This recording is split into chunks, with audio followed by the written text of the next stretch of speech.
এখন প্রশ্ন হচ্ছে যে সোশ্যাল মিডিয়ার কল্যাণে হোয়াটসঅ্যাপ ছেয়ে আপনার কাছে মেসেজ আসবে শুভ মহালয়া। তো মহালয়া কি সত্যিই শুভ? হ্যালো, নমস্কার বন্ধুরা। যখন নতুন বছরের ক্যালেন্ডার বেরোয়, বাঙালিরা সবার আগে তিনটি তারিখের খোঁজ করে।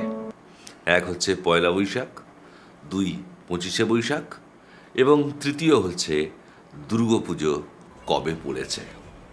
দেখতে দেখতে সারা বছরের প্রতীক্ষার প্রায় অবসান হতে চলেছে। আশ্বিনের মাঝামাঝি উঠিল বাজনা বাজি। 2রা অক্টোবর মহালয়া। মহালয়াতেই যেন শোনা যায় আবাহনের সুর। বাজলো তোমার। যেন মা মেনকা তাড়া দিচ্ছেন, যাও যাও গিরি আনিতে গৌরী। মহালয়া মানেই বীরেন্দ্র কৃষ্ণ ভদ্রের ব্যারিটোন ভয়েসে আদি এবং অকৃত্রিম, চিরপুরাতন এবং চিরনতুন মহিষাসুরমর্দিনী। আশ্বিরের শারদ প্রাতে বেজে উঠেছে আলোকমঞ্জিত। বন্ধুরা, আমি অভিক।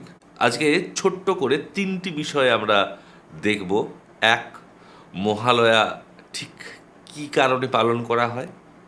দুই, মহালয়া শুভ না অশুভ। তিন, মহালয়া এবং দুর্গাপুজো এদের মধ্যে কি সম্পর্ক রয়েছে। সত্যি কথা বলতে গেলে বীরেন্দ্রকৃষ্ণ ভদ্র ছাড়া মহালয়ার সাথে দুর্গাপূজার কোনো যোগ নেই। এই রীতি অনুযায়ী মহালয়া হচ্ছে একটি বিশেষ দিন। এদিন হিন্দুরা তাদের পূর্বপুরুষের উদ্দেশ্যে জলদান বা তর্পণ করেন। পণ্ডিতরা যদিও বলেন যে এই তর্পণ এক পক্ষকাল, অর্থাৎ গোটা পিতৃপক্ষ জুড়েই করতে হবে, তবে মহালয়া হলো পিতৃপক্ষের শেষ দিন। তাই ভাদ্র মাসের কৃষ্ণ প্রতিপদ তিথিতে এক পক্ষকাল জুড়ে এই পিতৃপুরুষকে তিল জল দান করার রীতি রয়েছে। মহাভারতেও এ প্রসঙ্গে একটি গল্প রয়েছে যে কর্ণ নাকি স্বয়ং যমরাজের নির্দেশে স্বর্গ থেকে ফিরে এসে পিতৃপুরুষকে এক পক্ষকাল জুড়ে জল দান করেছিলেন। তখন থেকেই এই তর্পণ রীতি চলে আসছে। বিশিষ্ট পৌরাণিক গবেষক নৃসিংহপ্রসাদ ভাদুড়ির কথায় এই দিনটিতে, অর্থাৎ মহালয়াতে, অন্তরিক্ষ লোক, অর্থাৎ যেখানে আমাদের পূর্বপুরুষেরা রয়েছেন, তারা আমাদের কাছে নেমে আসেন। সেখানে একটা আলয় সৃষ্টি হয়। আলয় মানে বাসস্থান তৈরি হয়। পিতৃলোকেরা আসেন বলেই এটা হচ্ছে মহান আলয়, এবং সেখান থেকেই কথাটা এসছে মহালয়। তিথিটা যেহেতু স্ত্রীলিঙ্গ, তাই এটি মহালয়া তিথি। এই মহালয়া এর সাথে যেমনটা বললাম যে দুর্গাপূজার কোনো যোগ নেই। আসলে 1932 সালে প্রথমে দুর্গাপুজোর মহাষষ্ঠীর দিন ভোরবেলা কলকাতা বেতার থেকে সম্প্রচার করা হয় মহিষাসুরমর্দিনী।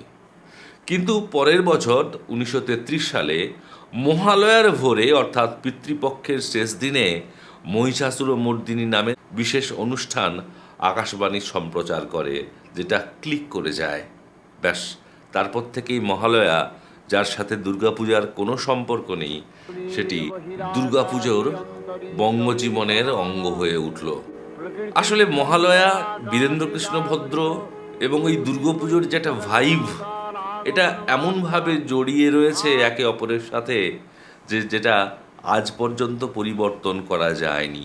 ফলে বাঙালিদের মাথায় যেটি ঢুকে গেল যে কোথাও মহালয়া মানে হচ্ছে দুর্গাপুজো উদযাপনের, উদ্বোধনের একটা ব্যাপার এর সাথে জড়িয়ে রয়েছে, সেটা বাঙালির মন থেকে আর যায়নি।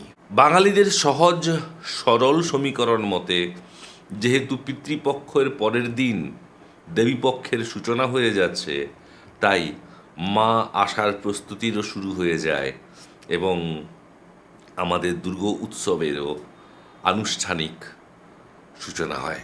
এখন প্রশ্ন হচ্ছে যে সোশ্যাল মিডিয়ার কল্যাণে হোয়াটসঅ্যাপ ছেয়ে আপনার কাছে মেসেজ আসবে শুভ মহালয়া। তো মহালয়া কি সত্যিই শুভ? আগেই যেমনটা বললাম যে মহালয়া হচ্ছে পিতৃপক্ষের শেষ দিন, পিতৃ শ্রাদ্ধের পক্ষে শুভ যোগ। এখন শ্রাদ্ধ করার মানে হচ্ছে যে মৃত পূর্বপুরুষকে শ্রদ্ধা জানানো, তাই এটাকে ঠিক উদযাপন বলা যায় না।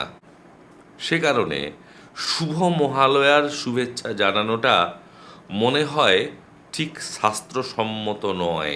আফটার অল মহালয়া হচ্ছে শ্রাদ্ধ বা তর্পণের সঙ্গে সম্পর্কিত, তাই শ্রাদ্ধের শুভকামনা যেমন জানানো যায় না, তাই শুভ মহালয়া বোধহয় শাস্ত্রীয় দিক থেকেও অশাস্ত্রীয়। তবে বন্ধুরা, আমরা বাঙালি, আমরা দেবতাকে প্রিয় মানাই, প্রিয়কে দেবতা। শাস্ত্রের বক্তব্য এটাই।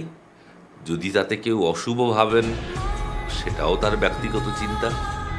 আবার প্রিয় মৃত মানুষকে শ্রদ্ধা জানানোকে যদি কেউ শুভ ভাবেন, সেটাও তার ব্যক্তিগত ব্যাপার।